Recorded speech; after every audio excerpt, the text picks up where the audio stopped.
Okay, welcome to the Land of Confusion, Ricochet Q&A on what's going on in the situation in Kiev. We're starting a little earlier than anticipated, but we were just having so much information that would normally come out.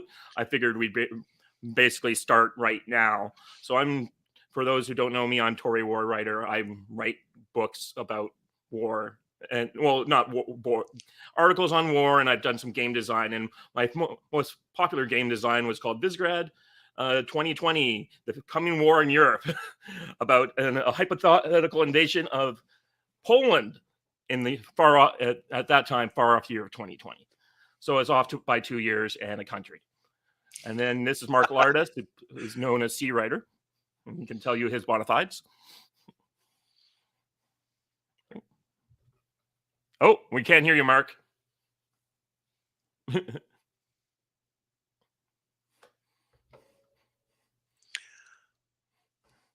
Are you try now?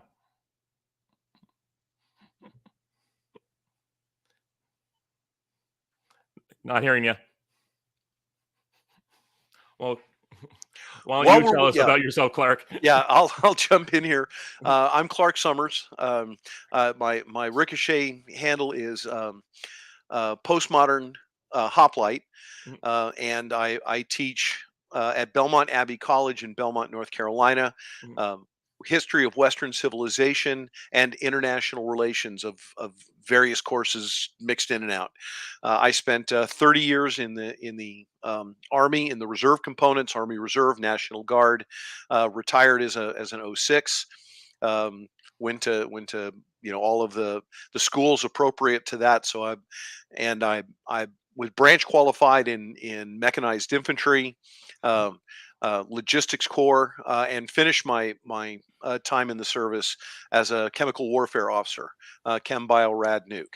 So have a few articles published about various strategic questions, mostly dealing with the reserve components, active component reserve mix, and currently have some writing projects dealing with questions regarding the militia and Second Amendment. So that's me in a nutshell. Okay. Okay, can you hear me now? Yes, we can hear you now, Mark. Wonder what happened. Any rate, I'm Mark Lardis. I've been writing history for about 25 years now, and mostly military, naval, and maritime history. I'm also a longtime student of military history, and not sure what else to say beyond that. And we're joined now by my co-host Flicker, who doesn't seem to have his camera, but can you hear us, Flicker? Yeah, I can hear you. Can you hear me? Yep. All right. And Brian Stevens is in the chat. Oh, very good. Excellent. So we're just getting started right now. So we were just talking about the overall situation on the ground before the show started. We have all three of us have, I think, different perspective of what's happening. So I think that's pretty good. But Clark, you were telling us about how much logistical trail you think the Russians had at the start of this. Yeah, to sort of set the stage for those who just joined us and coming in since we started, one of the questions that has been of interest to me, certainly for the last 3 months, if not longer, the last 6 months, when it became clear that Russia was positioning forces for the invasion that in fact happened. And what I wanted to know, and what I was asking my various sources, is what was the pre-position stockage of key pacing, the type of materials that a high mobility mechanized force such as initially went in, tanks, armored personnel carriers, motorized and mechanized artillery, what was pre-positioned in terms of available fuel, available lube, available spare parts, and ammunition. Not setting aside even the question of food and the necessary sanitation facilities for maintaining an army in the field that's going to mobilize, that's got to move fast. And the amount of pre-positioned stockage of these various items can indicate what it is, what the operational concept of the attacking forces. Do they have 15 days of stockage on hand? Do they have 30 days? Do they have 45 or 60? Whatever it happens to be, that allows a defending force, or allows someone looking from outside to say, well, how long do they expect to achieve? How rapidly do they expect to achieve victory? Because you have to calculate a certain amount of safe side into it. If we expect to be on our objective in 7 days, well, then you have 15 days of stockage on hand. If you expect to be on your objective in 15 days, you have 30 days, because you always have a portion of what if it goes wrong, and we have to have some decision time. Now, once again, among the people I was discussing this with, no one seemed to have that answer. And I think that we now have the answer, which is there was no pre-positioned stockage. That the Russian concept of operations was they were going to cross the frontier and make a rapid high-speed approach, seize Kiev, essentially almost like an internal coup d'état, and that by the time that they arrived, the Ukrainian government would have fled to the west, allowing Russia to install a favorable government. Mhm. That clearly didn't happen, and I think that the fact that we see lots and lots of indicators that the Russian forces, the mechanized and armor forces, are they're struggling with that logistics support piece, Mhm. and have almost from the beginning, which suggests they didn't have the stockage to begin with. They didn't expect this to be an actual stand-up fight, and they certainly did not expect it to be the kind of slugfest that it's devolving into. Mm. And so for that reason, the longer they're in the field, the more degraded those Russian conventional forces are going to become. Um, by no means does that say that they have reached combat ineffective. I just simply don't have that information. But the indications, what I am seeing from various sources, is this is a consistent problem across the theater of operation. It's not just Kiev. It's also happening in there's 2 Russian Crimea. cities. The second one, excuse me, 2 Kharkov is Ukrainian one. cities, Kharkiv. Kharkiv, and then there's another down Whatever to they the call west, Dnipropetrovsk these days is the other Odessa? city. to the west of the Crimean Peninsula entry. There's another city that actually it appears, the last reports I've had were conflicting, but I believe that the Russians probably are holding that. And then It's there's Mariupol. or something like that. Well, Mariupol, Mm. they haven't right now. That is degrading into essentially Mhm. the Russians have not succeeded, from what I've been able to read on the map, in Mhm. taking it. But in fact, the Donetsk People's Republic militia Mhm. have entered the city and are claiming that they're in control. But the amount of heavy artillery that's falling on Mariupol suggests that may not be true. Mhm. Can I ask a But question? Kharkiv is the one that in the first 48 hours, it appeared that the forces coming across the Russian frontier Mhm. were going to seize Kharkiv and continue west and cut off Kiev from the south and from the east, with the force coming from Belarus, with the support of the airborne assault on the airport. Appeared to be that was what their concept was. When that didn't work, they reoriented the forces in Kharkiv and are now orienting them on a north-south axis with the intent of isolating the Donbass region and affecting the link up with the forces coming up from Crimea. Mm. I think But I keep know in there's a mind, lot of things, and I know some other stuff Yeah. I don't think you're taking into consideration because I don't know how well you know the rest of the story of the earlier parts of the conflict. Flicker, you had a question though.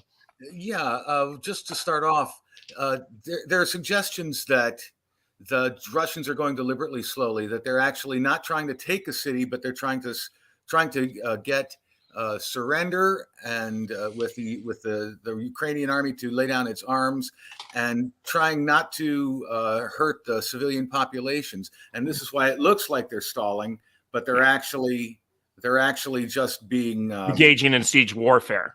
In a Right. way. oh, Yeah. I would agree completely that they don't want to fight. Mhm. They don't want to fight in Kiev. They don't want to Right. fight in any of the urban areas Mhm. because they yield all of the initiative to the defender. Fighting street to street, building to building favors the Ukrainians and works against Russian objectives. That being said, when they did not achieve the decisive victory Mhm. in the initial hours of the assault, Mhm. I think that essentially they lost control of that situation. Yeah. Okay. Yeah, And- that would be my take.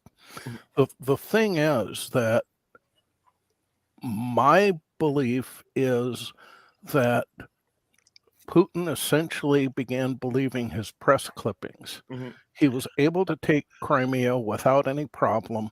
He succeeded in getting the two eastern republics without any problem. Oh, no, that's not true. Well, very little from his standpoint. There weren't any problems. I'm talking about the annexation of them in the last. They're not Last month. annexed. They've only been recognized in the last few weeks. There's that whole section of the front. This is a big misconception I keep encountering on Ricochet and other places. That entire front is more like Israel, Palestine, or sorry, Israel, Lebanon, than it is. It's not south and north of Ossetia. There Oh, have been I agree. I think it's been 8 years of freaking bombardments by both sides. yeah, Yeah. the in the Donbass, if we, Yeah. Donetsk and Luhansk, those two oblasts, they are no more pacified, and Right. that fight has been continual since 2014. Yeah. Right. But the point that I'm making is he thought he was fighting a comedian Mhm. because that's what Zelensky is. Yeah. And that all he had to do was make a strike at Kiev and chase the government out. Mhm. And had he done that, yeah, there might have been some fighting, but it would have been all over on the first day. I really believe that having lost on the first day, in a very real sense, he's lost the overall strategic war. He may eventually conquer Ukraine, Mhm. but it will be at a cost that Russia really cannot afford. More than that, it is going to destroy the image that he's very carefully crafted over the last 20 years of being the invincible man. Yeah. And, I don't see anything good coming out of this for Putin. I don't see anything good coming out of this from Russia. And if it does stall, if they do not take Kiev by Sunday, I wouldn't be surprised if there's a change in government in Russia. Oh, come on. I'm sorry, Mark. This is a dictator. If Saddam Hussein doesn't go down after screwing up the first weeks of the Iran-Iraq war, Putin's not going Well, down. but He's what got, you're his missing, popularity polls in this country right? from Western sources are 70% on this war. But what you're missing is that he depends upon the oligarchs for his support. No, he does not. That is a myth. We'll I'm see. sorry. I know a lot of Western propaganda says that all those oligarchs that have fled this country are not out of the country because they like to live on the French Riviera. They're out of the country because they're in exile. We'll see what happens. Right. Didn't he The have 20 years? the big thing, though, is that the Russian army has been revealed to be not terribly good, and that's has to be worrying for Putin because, let's face it, if he looks weak enough, he's got a big country to the south of him that figures that the Tsar took a good chunk of their territory in the 1800s. Oh, you mean China, the country he's in a effective military alliance with? We'll see. I mean, They're let me they put it kicked him this off. way. Hitler had an alliance with Stalin. Mhm. How well did that work? Mhm. And Putin has an alliance with China. Mhm. We'll see how that works. Well, that goes to the whole situation. You guys, I keep hearing you guys made your strategic arguments, and I'll let you go forward with. Why don't you make them for the audience? Well, And I would argue that Russia started that when they crossed the line, Putin started with three strategic objectives. Mhm. The first was install a friendly government in Kiev that solves all of the territorial issues regarding the breakaway regions, the Crimea, and essentially establishing economic and military hegemony on the part of Russia over Ukraine. So that first objective may still come to be. I Yeah. think it's just simply too soon and too many unknowns Mhm. to be able to say that whether that's going to ultimately be accomplished or not. The second was to further separate Germany as an effective as part of the military alliance of NATO, and achieve the desired end of what is essentially a neutral Germany in the heart of the EU and NATO, which is something Russia has wanted, well, for 70 years. Yeah. And then third, essentially weaken NATO in the public perception and politically, so as to further fragment Estonia, Latvia, Lithuania, and Poland from relying upon NATO and drawing them, setting the stage in the future for further on actions and eventually extending that hegemony, if not political reunification, but regional hegemony over those portions. On those two second objectives, I would say that Russia has failed miserably. That no one anticipated Germany was suddenly going to decide to make a 180-degree turn and now start actually paying up to their 2% of their NATO commitment and starting to rearm. Even though you can't rearm in a week, Yeah, I know. I know but German you officers. can set the policy and test it among the German people, and Mhm. the German people aren't pushing back. They're accepting what the Mhm. Stolz government is saying. Yeah. Now, and insofar as weakening NATO, NATO has never appeared stronger or more unified since, quite frankly, Mhm. I would say 1984, 85, Mhm. maybe even further back. Mhm. That when you have both Finland and Sweden openly discussing the prospect of joining NATO, Mhm. Finland in particular, which has the longest contiguous border Mhm. with Russia of any Mhm. of the NATO or potential NATO countries, Mhm. that's that if in terms of national strategy, Russia failed to accomplish two of its apparent objectives. Mhm. The first one, of course, is the most important. And I'm not convinced that that's going to end differently. Yeah. But I would argue that it has not unfolded the way the Russians expected, or that it's going to end the way they want it to. It's not going to end. It may still accomplish the end that they want, Mhm. but how they get there is something very different. Okay. Mark, I know you agree with those broad generalizations. Do you have anything else you want to add? Well, the thing is that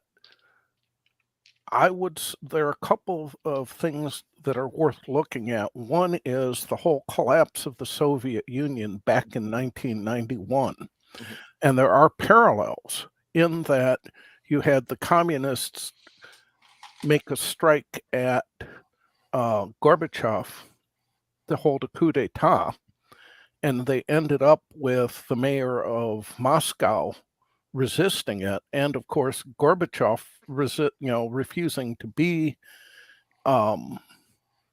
replaced. And then finally, the third piece of that puzzle was George Herbert Walker Bush refusing to recognize that Gorbachev had been displaced. Mm. And those three things ended up just causing the Soviet Union to completely collapse. And if you'd asked people 2 weeks before if that was going to happen, Mhm. everyone would have said no. Here, I think you've got the same type of dynamics at work.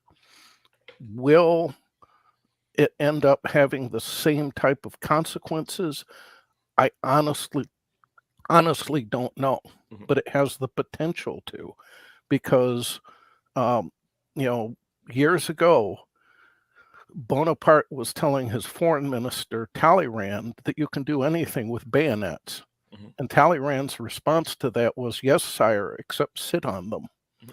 You really can't run a country through terror for an unlimited amount of time. Putin has been extremely successful in Russia and very popular because he's brought home the bacon Mhm. without large numbers of Russians coming home in body bags. That's what happened in Afghanistan, and that's their equivalent of our Vietnam. The other thing that I think is happening is, before the war, and I'm going to go back to the War of 1812. Before the War of 1812, there was no real Canada. Right. Okay. The only reason Canada existed was because the United States was foolish enough to invade them, and that created a national identity. Right. You're seeing the same type of thing in the Ukraine right now. Is a lot of it propaganda? Almost certainly. But I'm seeing way too much footage of, of Ukrainian civilians, fighting Russian And armor. yeah, that's the problem, is that the Russians are terrible at information warfare, and the West is great. So I when I think hear all that's this an stuff, I see all this stuff oversimplification, on though. my news organizations. I then go on to say something like Telegram, and will get information coming in from people who are actually living in those countries. And like, I just watched a guy who's currently in Kharkov, and he's telling a very different story about what's happening on the ground. For example, they gave out all the rifles to all the 15,000 AK-47s were handed out on the streets of Kharkov. You know where most of those guns ended up in Kiev. You know where most of those guns ended up in the hands of? The criminal element.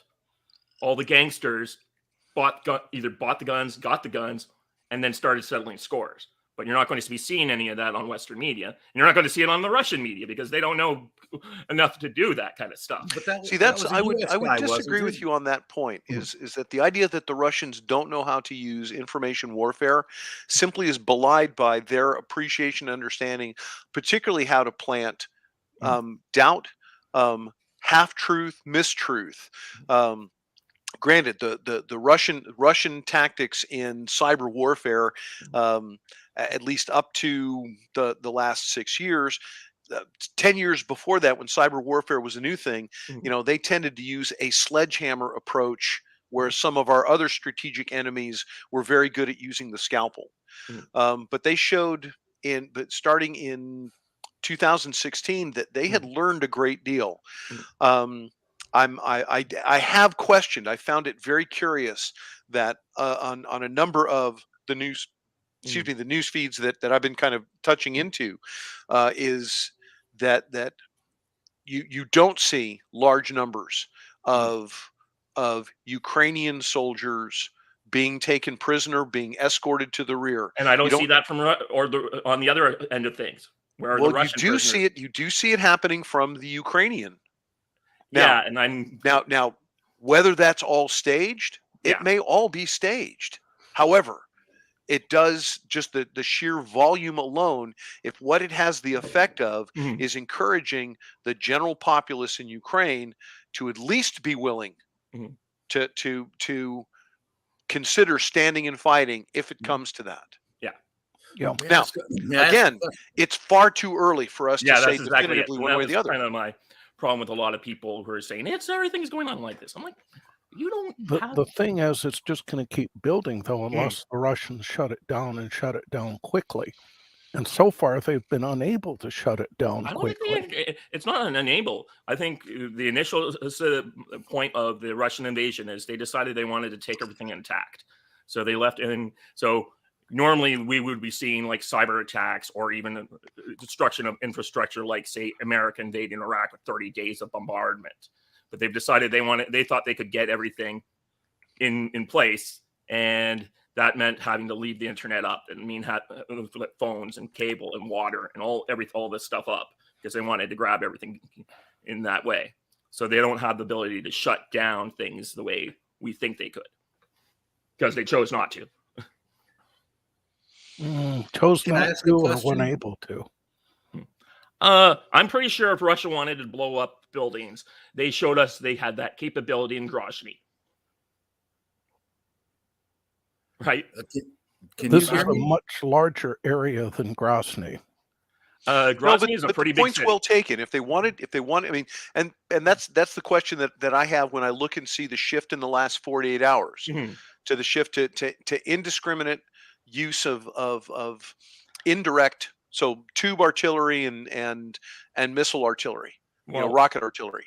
what I'm That hearing about that is that the Ukrainians have decided to defend the cities. So they're parking their artillery pieces in apartment blocks. So they're firing off their field guns, and of course, Russia's responding.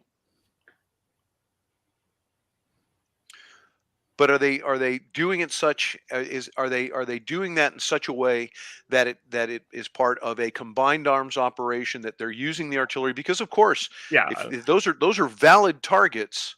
yeah. My understanding is basically the one theory is that the Ukrainian government wants to engender sympathy by creating like encouraging bombardments on civilian targets by putting their military assets there.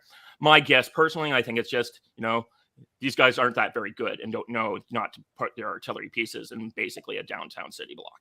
So, Well, that strikes me as being that's not an assumption that I would make, mhm. but I would also then question the point that why take Kharkiv at all? What does Kharkiv, if you can bypass it, isolate Mhm. it, and continue the high speed approach to the south, closing and cutting off whatever Ukrainian forces are to the east, Yeah. and My understanding that is where the bulk affect of the that buildup in Mariupol? yeah. I mean, My I truly I've questioned this. Yeah. My understanding actually is what really been happening, where the bulk of the real Russian army, because that's where they pre-positioned. Because from what I understand, this last minute, like full on invasion was because they got mad when Zelensky went to the Munich conference and said he wanted nuclear weapons. So they escalated this beyond what they originally planned for. The original plan was to basically redo what they did at the end of which led to the Minsk Accords when they surrounded the militias in the Donbass and Donetsk regions. That was kind of their original plan. So they were going to we had egged on Zelensky to try and take back those two Donbass republics. There's like reports from the International Red Cross leading up to the thing where there was like 20,000 strikes, 2,000 strikes, whatever. They had blocked off the water support. So initially, what I could tell is that Putin said, "Okay, had enough with this. I'm just going to basically do everything but annex the Donbass regions, and we're going to fight the 60,000 man army, anywhere from 45 to 60,000 of the regular army that was facing the Donetsk republics." And then they got ambitious, probably encouraged on by what happened in whichever stand they just rescued a few months ago. They got more Kazakhstan. ambitious. Yeah, they got more ambitious. And I think that's what really happened here. But from what I understand, the bulk of the army is down in the Donetsk republics, and they've been spending the last 4 days trying to encircle the better part of the Ukrainian army, which happened to be there. And that's why there's a lot of panic, is that they don't that's why you see like them giving out rifles to people, encouraging Molotov cocktails, ordering a full on conscription of every person, is because they realize the real part of their army is getting encircled, like the Israelis did to the Egyptians in the Yom Kippur War.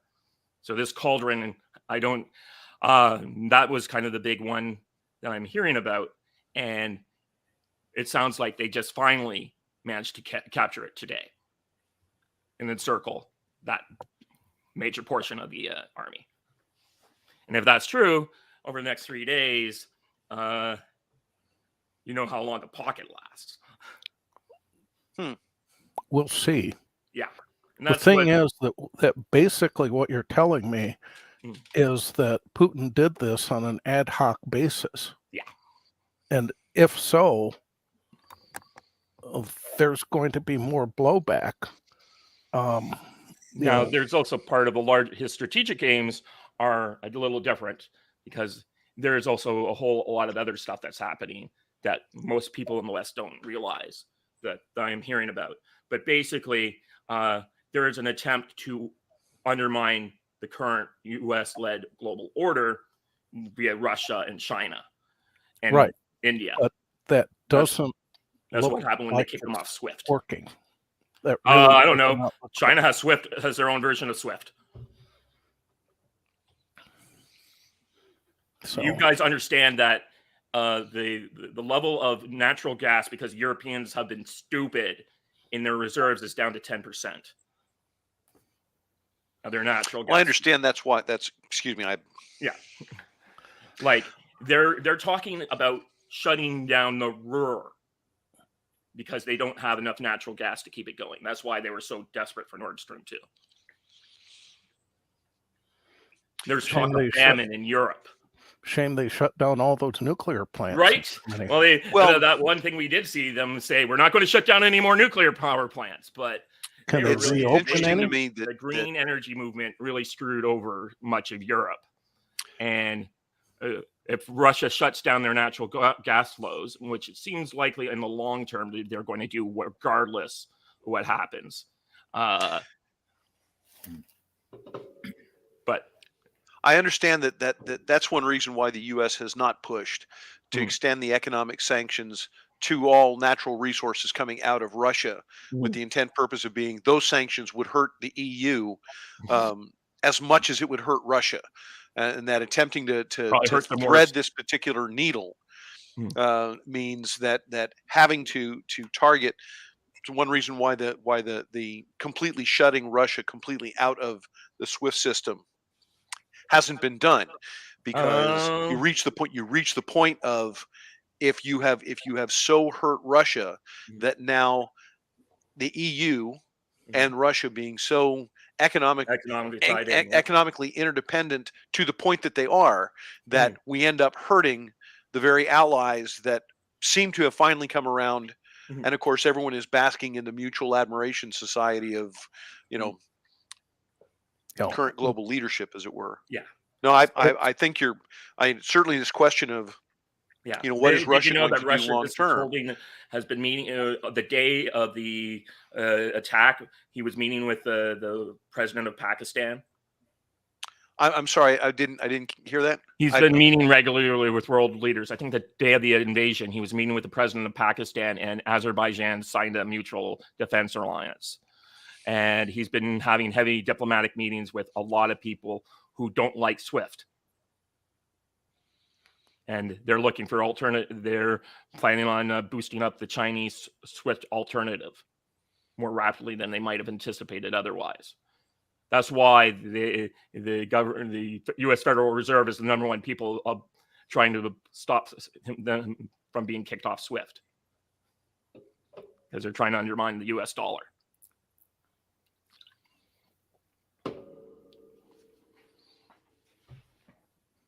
Hello? No, I'm just yeah, it's like there's a lot more going on in this than just some regional conflict between Tsarist Russia, an attempt to reform the Russian Empire. And I think a lot of people get caught up in the looking back on, maybe it's just Saddam Hussein wanting a nuclear reactor, but there's a lot more going to this. And finally, I think one of the big mistakes people keep thinking about this situation, it's Putin this, Putin that, Putin everything else. most Russian this is Russian foreign policy. If Putin were killed tomorrow, there'd be guys still pursuing some of this stuff. Yeah. Yeah. Yeah, Putin. I think the idea of that the simple solution is hope that someone removes Vladimir Putin. That's not Yeah. that's Well, that's yeah. not the solution. That's not going to change the overall no, strategic picture. no, I agree with that. But the thing is, from the standpoint of overall Russian goals, Mhm. gee whiz, Mhm. replace Putin, say it's going to be different next time, and just keep going on doing what they've been doing for the last 20 years ought to work just great. Yeah. Because the U.S. has made him the number one bad guy. That's part of the reason why I said if he doesn't wind this up quickly, he's going to be gone. Not necessarily because he's not doing what they want him to do, Mhm. but because he hasn't succeeded in doing what they want him to do. Yeah. I have Um, heard that he's the number one reason why they haven't been broadening up the artillery strikes, and that the hardliners are wanting to replace might if they do replace him, and they'll go for we will see more Grozny level atrocities.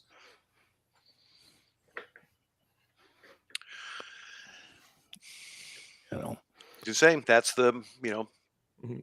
the question is we can sort out all of the indicators and try Yeah. to say, well, this means this particular operation is not working. The fact of the matter is the Russian troops are still in Ukraine, Mhm. right. and very clearly Russia has doubled down on their initial strategy of attempting to isolate Kiev Mhm. and displace the government.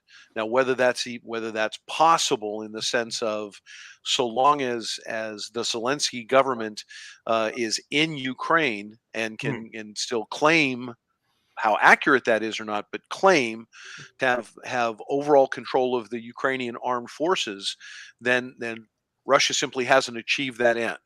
Yeah. Right. I think we might see if it doesn't work out quite as well. We'll see more of a stalemated situation, like the Donetsk republics en masse with Kiev, Kharkiv, and on the more Russian-speaking areas of the country, versus a government that forms out of Lvov, where you have the most strongly anti-Russian portion of, and historically most Ukrainian portion of the country. Yeah, the problem is that makes the Russian occupation of Ukraine Mhm. a running sore in the Russian economy.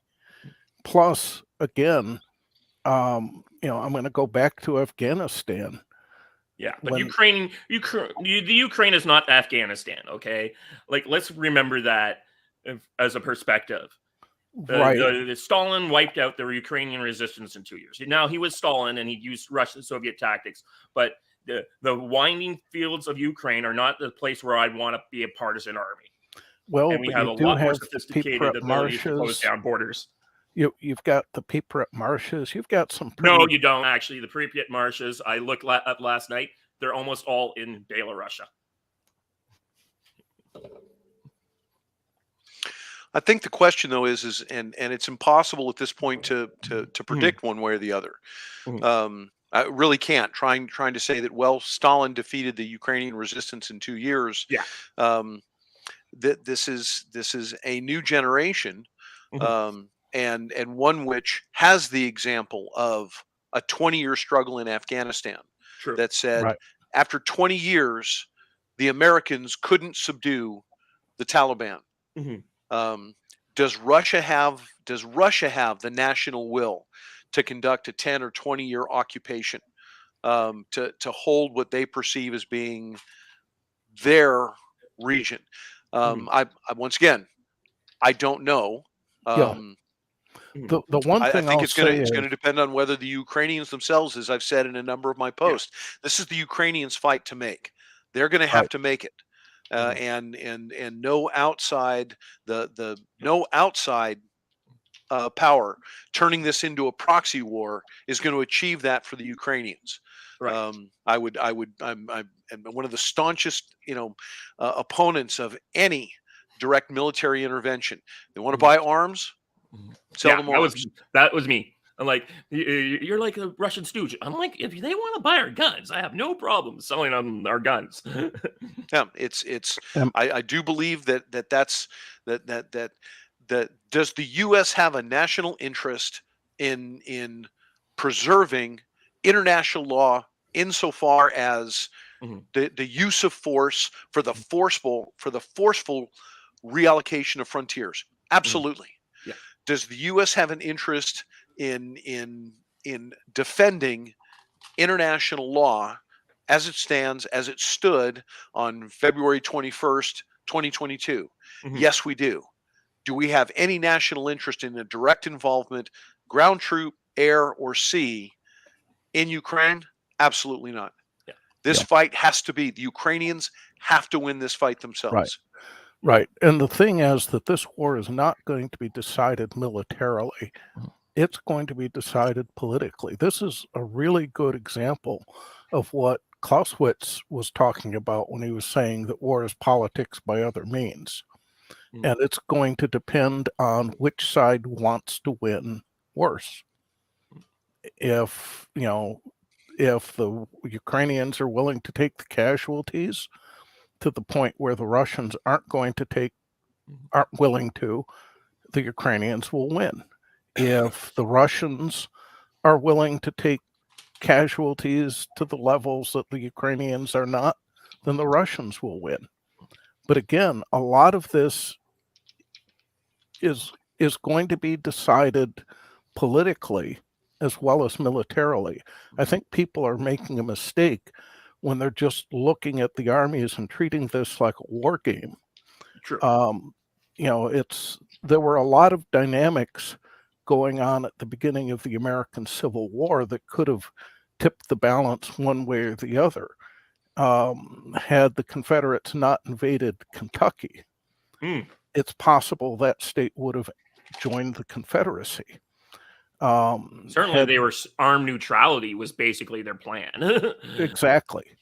But the thing is, once the Confederacy invaded Kentucky, Kentucky said screw it and went in on the side of the Union and provided a lot of troops, plus giving the North a lot of strategic territory. You can go on with a lot of wars that started going one direction and ended up going in another direction. Personally, I think it would be a disaster for the United States to get involved militarily, not just for us, but for the Ukrainians, because as long as we are out of it, the Russians can't blame us. Again, Clark's right. This has got to be won by the Ukrainians. In some ways, I think what we're seeing is kind of a photo negative of what happened in Afghanistan, where there was a total collapse because the population wasn't willing to support a Western government. I would caution us about making comparisons with Yeah, definitely. Afghanistan. No, I am, but I'm saying you look at what happened to Afghanistan 6 months ago, Mhm. and I'll make a bet that Putin was thinking same thing would happen in Ukraine, especially given the way that he initially attacked Kiev. Yeah. I still think that was a high risk gamble, and that didn't pay off, and that's not necessarily a part of the overall. What I strategy. find understand you guys interesting, think so, but I think he was just trying to get double sixes on a 12. but what I find so interesting about that is what has happened in the subsequent week. Mhm. Is that it was never part of Soviet doctrine. You never reinforce failure. You Right. never put more forces in where you never reinforce the weak part of the line. You always reinforce success.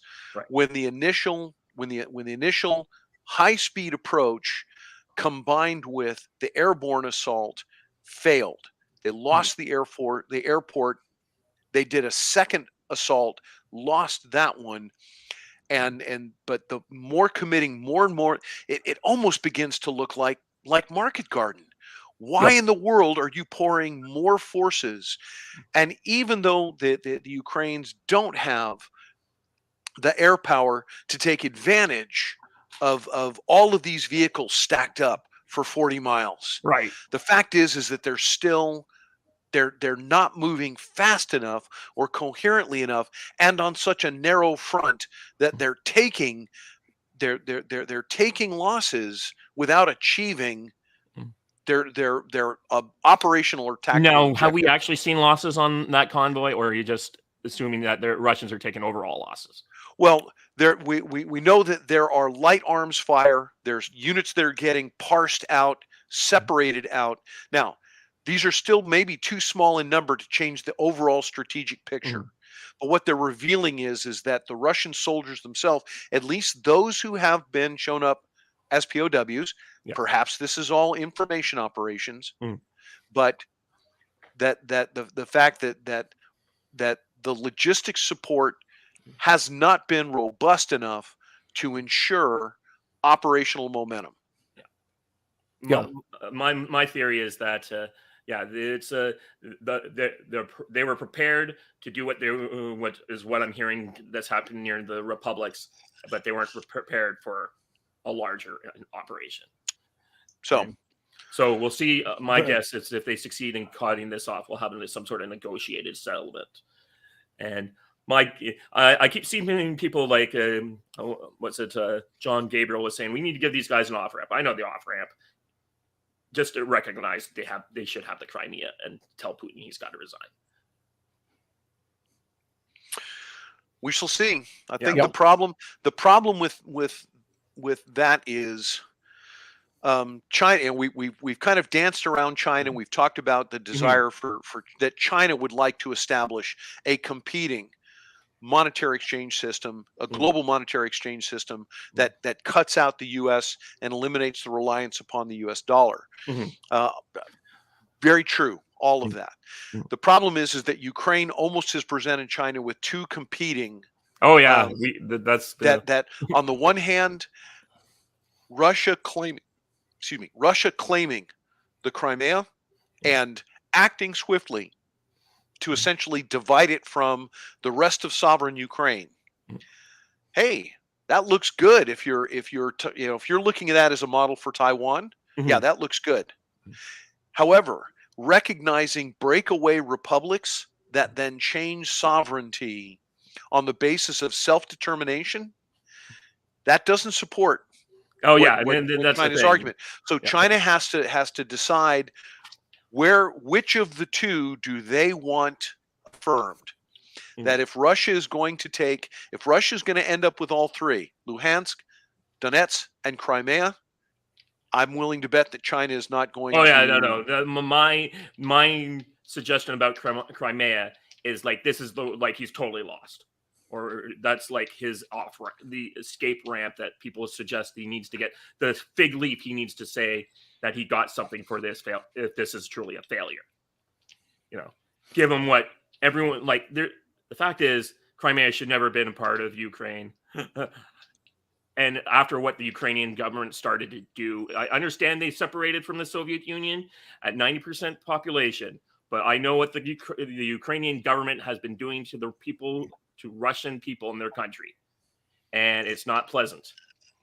And there's a reason why Crimea left and voted so high, and it was not some sort of stage thing. Like the Ukrainian government. I haven't studied it well enough to disagree with you. I will simply say that I will, in that question, acknowledge that you've studied it deeper than I have. Yeah. The one thing I will say is at this point, Putin has to take over all of Ukraine, because if he settles just for Crimea or just for Crimea and the two provinces, he'll never get a chance at the rest of Ukraine because they are going to rearm. They didn't really believe Russia would invade them before. Yeah. Oh yeah, that's certainly true. And for Putin, if his plan was to reincorporate Ukraine into a greater Russia, No, he wants to make them into Belarus. Mhm. He doesn't Yeah. want to. He doesn't want Yeah. to own them in the way that we think of 19th century, early 20th Yeah, century. economic and military hegemony does not need political union. Yeah. Accomplishes the same thing Right. with half the headache. You Yeah. don't want the political headache. You just I- want the resources. Right. Again, remember that the Russian press published an article at the beginning where they said, at the beginning of this, where they said, we welcome Ukraine back into Russia. Mhm. So he's trying to put Rubik's Cube back together. Russia, Ukraine, Belarus, and Kazakhstan. That was Kazakhstan. the name. Yeah. Okay. But Um, he wants these. He doesn't want them to be physically connected. He wants to have it's more like putting back the Warsaw Pact than it is like putting back together these. I think I would agree with that. I think it's less about political union. It's more about military and economic hegemony. And it's also about undermining the West because they truly do think we're decadent, corrupt, and have a lot of stuff that we won't get into here. But there are things that are going on in our culture to people in Eastern Europe and Russia just do not want to have. And that goes for both sides, of that demarcation line. They are not happy to see the kinds of weird things we are doing in the West. That's okay. A lot of us aren't happy about Yeah, that I know. either. Normally, that's why a lot of people are naturally, until a week ago, were very happy to see what Putin was doing in a lot of different ways. Yeah. Yeah. But again, it's like I said, the situation is going to be settled as much politically as militarily. Right. If for no other reason, then you've got 40 million Ukrainians, Mhm. and I don't see that he could put 1 million troops in Ukraine long term. No, definitely not. No one can do that anymore. No. We have some questions from the audience or from people who sent in advance. So we have,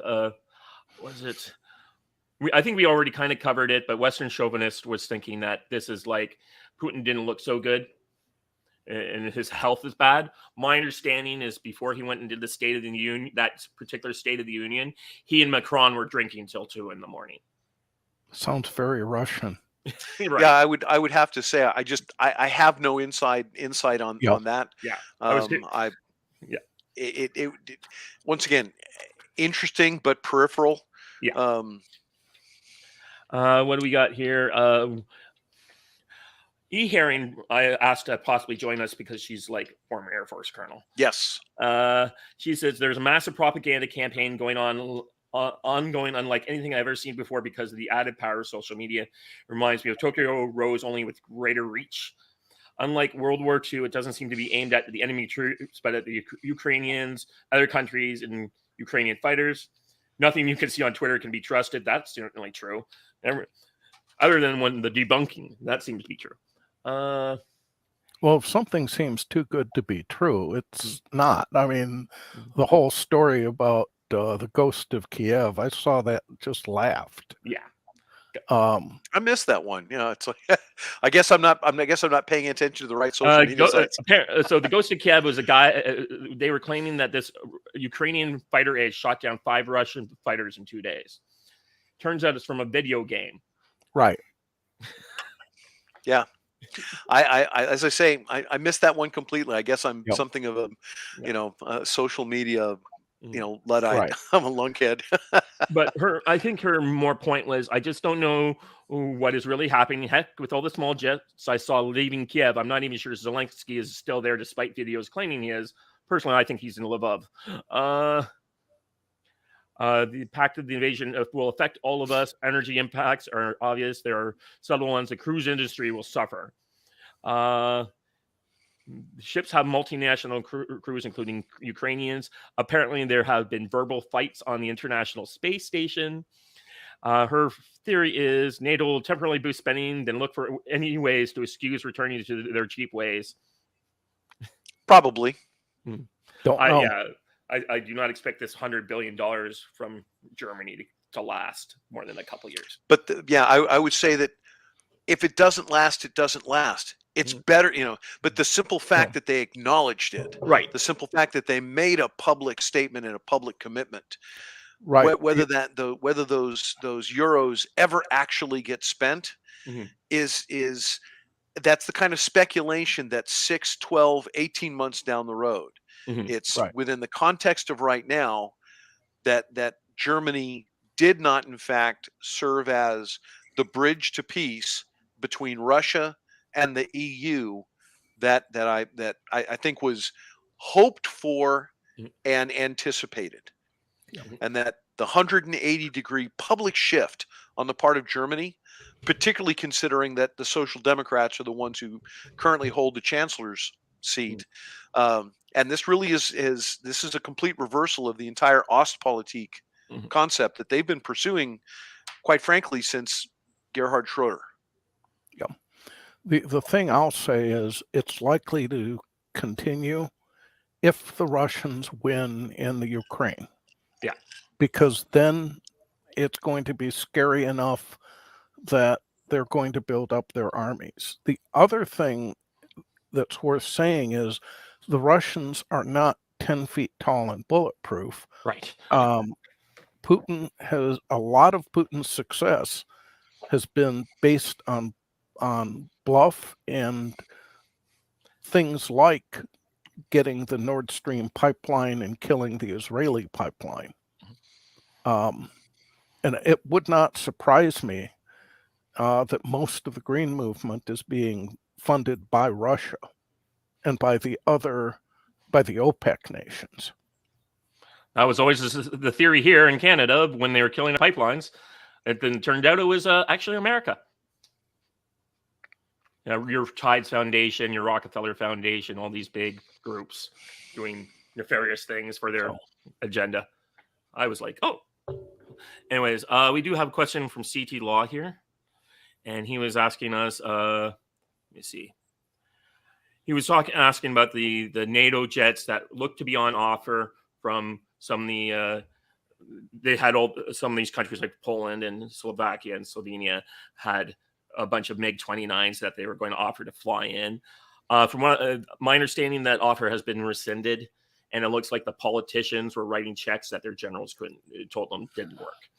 Yeah, I was surprised to hear of that, and I suspected that it was. I did not believe that any of our NATO allies had the resources to be able to then fund their own, under the table lend-lease programs. Yeah, perhaps well-intentioned, but no, they don't have those resources. Yeah, for me, it was like, look, all indications are the Russians have got total air superiority. You can't just fly into or have destroyed all the possible military air bases. You just can't fly in a bunch of planes and hope that the Russians don't shoot you down or don't blow you up the next morning.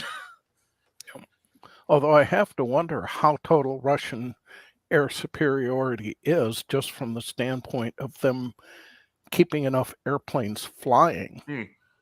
I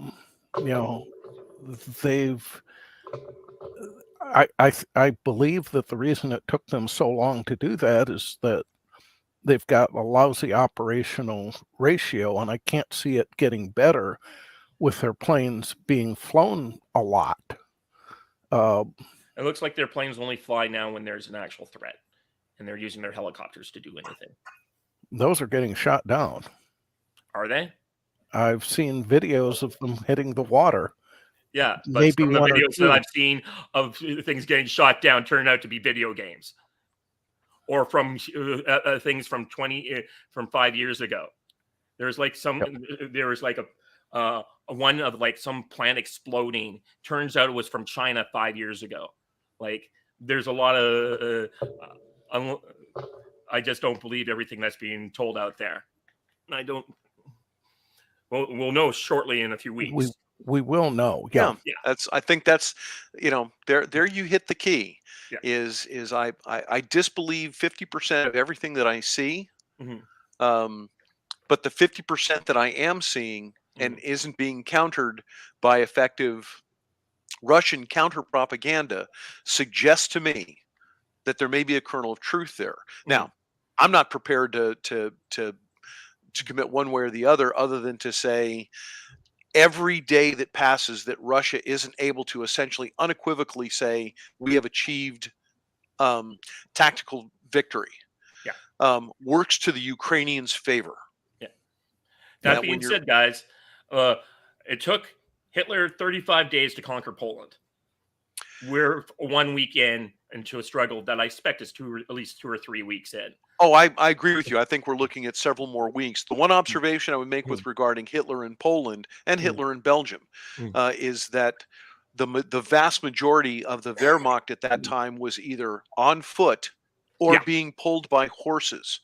That the actual mechanized portion of the German army, even in their support structure, was still largely very much a horse-drawn World War I structure. You can't move faster than your logistics, even in the concept of blitzkrieg.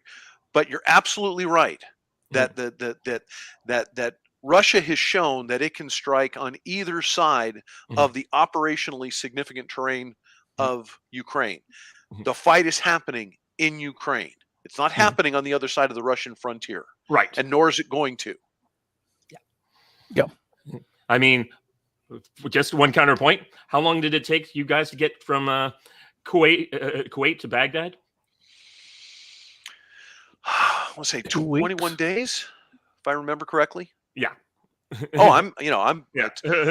but I would also say that the scope of that operation, particularly from when we crossed the berm, is every every kilometer gained, there was no question that kilometer was secured. That moving forward was purposeful, deliberate, and there was no question of whether or not we were controlling the ground behind us. So I would say the analogy to Desert Shield less so, because that was a much more constrained operational environment. But Iraqi freedom, this isn't Iraqi freedom. So I just sometimes I get these like cheerleading squads coming on and podcast I couldn't listen to today. I'm not here to run down the Russian forces, and I'm not here to praise the Ukrainian. I am here to say that the indicators based upon where the fight is occurring is that the nature of the fight in the last 8 days has shifted. And it may be that the Russians, as we've discussed, are simply going to go to a heavy artillery, heavy bombardment, level whole grid squares, and perhaps achieve that desired end. That's a different type of fight than what they have fought up until now. Yeah. And it will remain to see whether it's effective. If they can isolate and cut off 60,000 Ukrainian regulars and essentially reduce that salient and close it, if they can show that they have closed it and it's now just a question of mercy, that they're not going to kill those guys, then that's going to change the entire complexion of the war as it stands right now. They haven't as yet done it. However, tomorrow they may. No one thought that they certainly not. I had a few people saying they're going to invade. I'm like, if Russia invades Ukraine, it'll be like the 6th time this year. And now suddenly, the whole role of Russian special operations and promotion of insurgency in the Donbass is just completely overlooked. You know, this is not a new war. This has been going on since 2014. Oh, and I guess that was one of my other points on this strategic thing, and why I think people are talking about the sanctions and all these other things that are coming down. I think, from what I can tell, Russia spent the last 8 years prepping for this. They watched what happened to Iran. They watched what happened to them in 2014 and other times, and they said, we'll do everything in our power to get our economy on a decent enough footing otherwise. So all these people are going around just assuming that they're nothing more than a gas station with nuclear weapons. No, they have a functioning economy.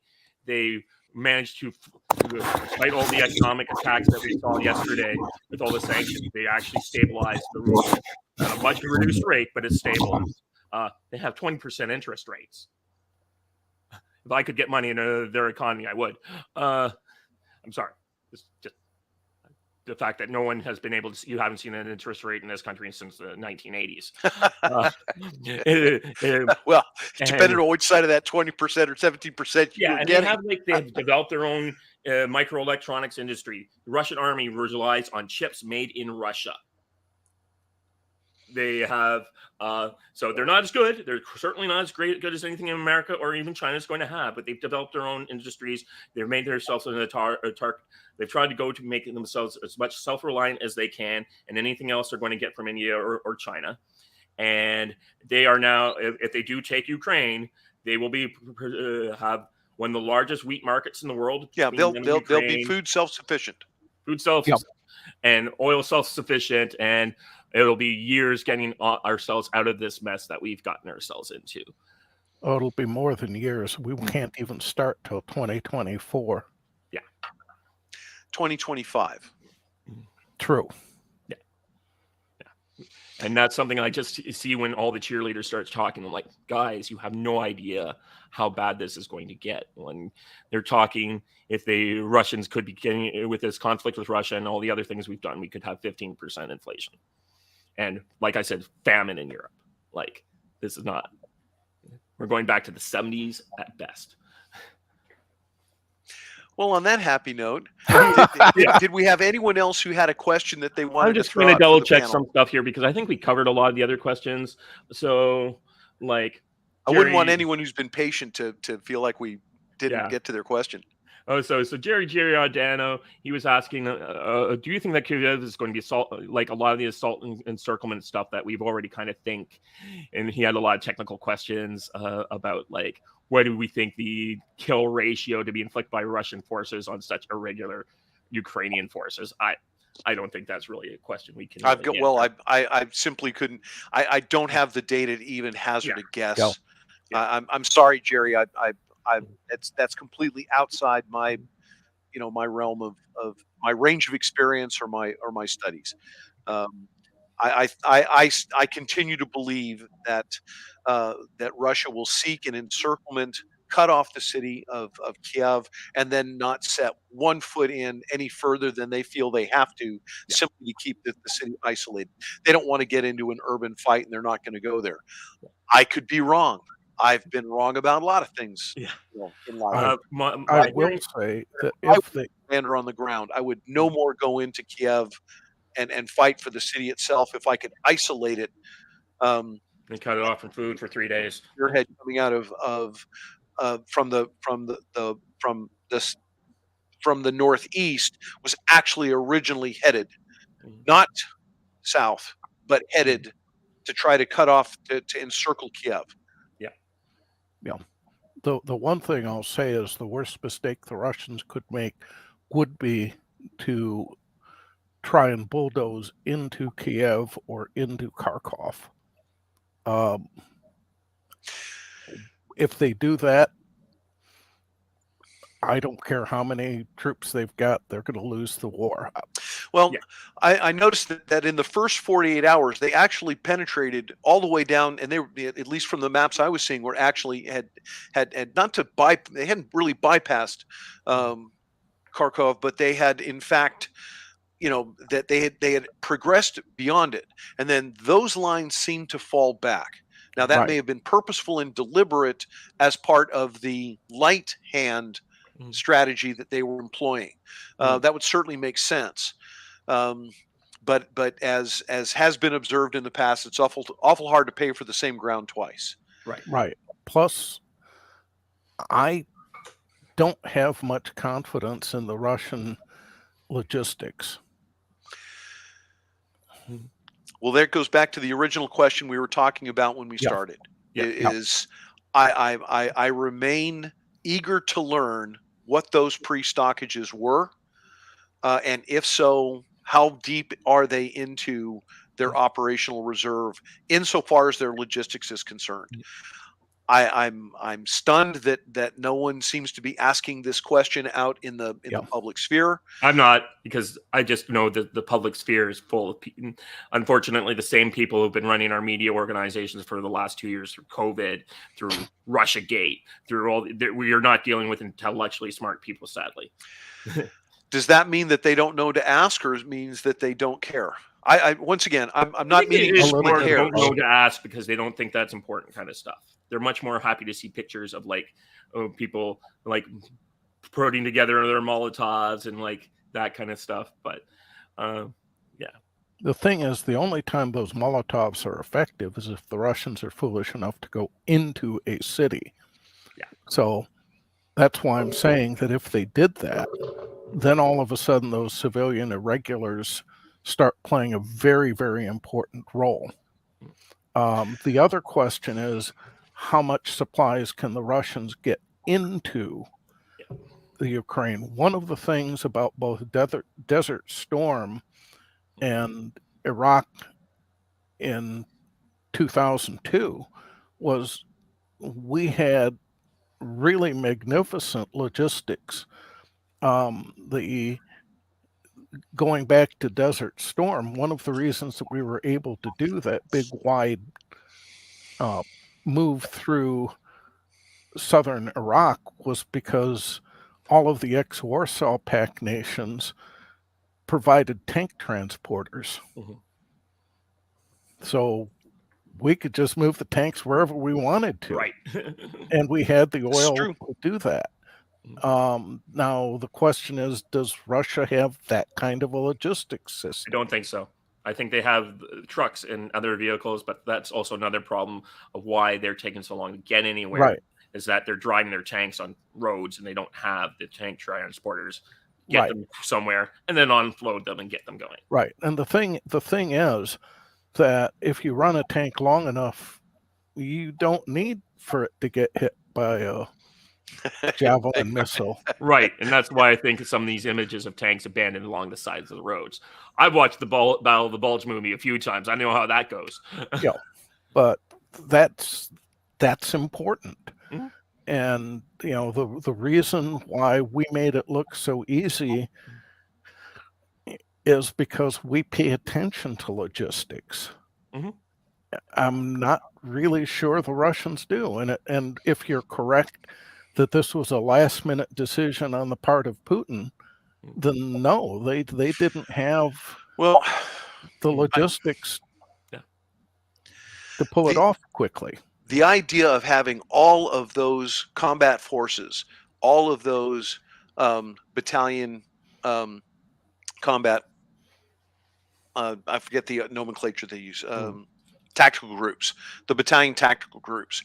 The idea that they have all of that, in some cases, forward deployed for upwards of 6 to 8 months and not having the supporting sustainment logistics in place, as though this really were truly just a training exercise.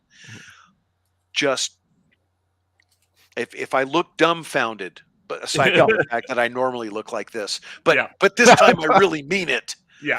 is that it is inconceivable to me that you would have that kind of pre-positioned, forward deployed combat capability rolling into their assault positions before crossing the frontier and not have simultaneously the necessary logistics to sustain that forward movement. Now, it appears that was the case. Yeah. But I simply can't get my U.S. Army logistician head wrapped around that. Right. That's my point. We are assuming that the Russians are as efficient as the U.S. Army is when it comes, or U.S. armed forces are when it comes to logistics, and I don't think they are. No, I think that's what you have to look at how many trucks they've got and how many trucks are needed for their economy. They can pull all the trucks off of their civilian economy to supply a military adventure in the Ukraine. But if you start getting guerrilla warfare there, then they're in real trouble. That's why I don't think that there's going to be a clean-cut military solution. You know, they have to take supplies into Ukraine, and if their trucks start getting picked off, they're in trouble.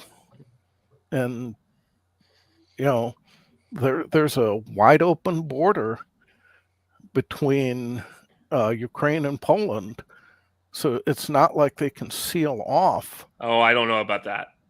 I think we can seal off borders pretty effectively. I know you Americans keep showing us you can't, but that's, I think, is a lack of political will. This administration has shown it won't. Yeah. Not that it can't. It's a It feature, won't. not a bug. But, Now, before I did want to at least give a chance. One more shout out. Was there anyone who had questions that they wanted to ask that we may not have gotten to? I'm just go double check through here. Flicker, did you have a question? If you're still here? I don't know. Can you hear me? Oh yeah, we can. Yes, No, sir. we can't hear you. Oh no. Okay, good. No,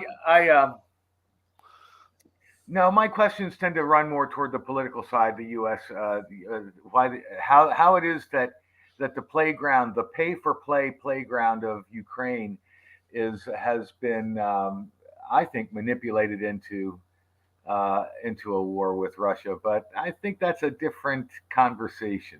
Mhm. Yeah. Mhm. Yeah. Yeah, I think we've covered a lot of ground tonight, and maybe we'll know in another week or two if we need to get another thing. Yeah, But I do recall when I first put our Afghan thing, I said, jokingly at the time, I said, it seems Kabul is about to fall, and it didn't. Or it did by the time we got the panel together. And I at this started this when I said, now it seems Kiev is about to fall, and it didn't. So hopefully things will work out better in the future. Well, I will kind of say at least one, not quite I told you so, but I wasn't surprised when Kabul fell. Yeah. I would be surprised if Kiev falls, at least based on the current information. Isolated, besieged, I don't see it being taken, a la Berlin in 1945. I don't think that's going to happen. But as I say, I've been wrong plenty of times. Yeah. I think the bigger question, that the whole unrelated set of questions is what's China going to take away from this? What's the data that they're collecting and looking at and saying what comes next for them? Mhm. And Mark, you made a fascinating question. I think that it's at least a decade, if not 2 decades down the road. And I don't know that I'll be here to see it. But I do think that the day will come in which China turns its eyes to the north and says, it is time for us to retake what was once Han Chinese territory and will be Han Chinese territory again. And whether Russia has any of the means to prevent them from doing it, well, that will be a question in the future. Yeah. The thing is, Oh, the Chinese are out for themselves. Of course. Russia is just a convenience.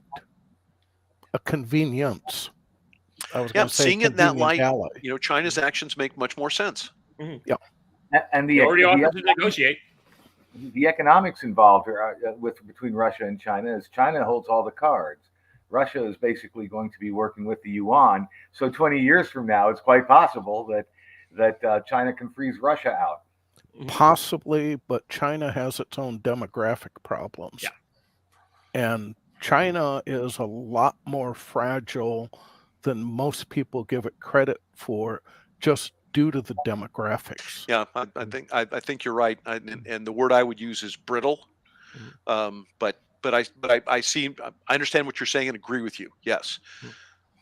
For me, there's a political strategist named Peter Zehan, and he makes a good point about what happened with China. He said, in the last, they have all these games out there, the romance of the three kingdoms and all these other things out there. For the vast majority of China's history, it's only been usually united for about 300 of those 4,000 years. Yeah.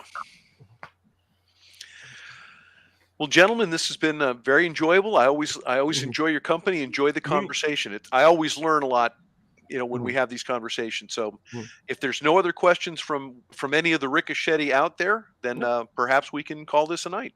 Yeah, sounds good. Yep. Thank you. It's been a pleasure. It was Yep. good. Okay, bye-bye. Bye.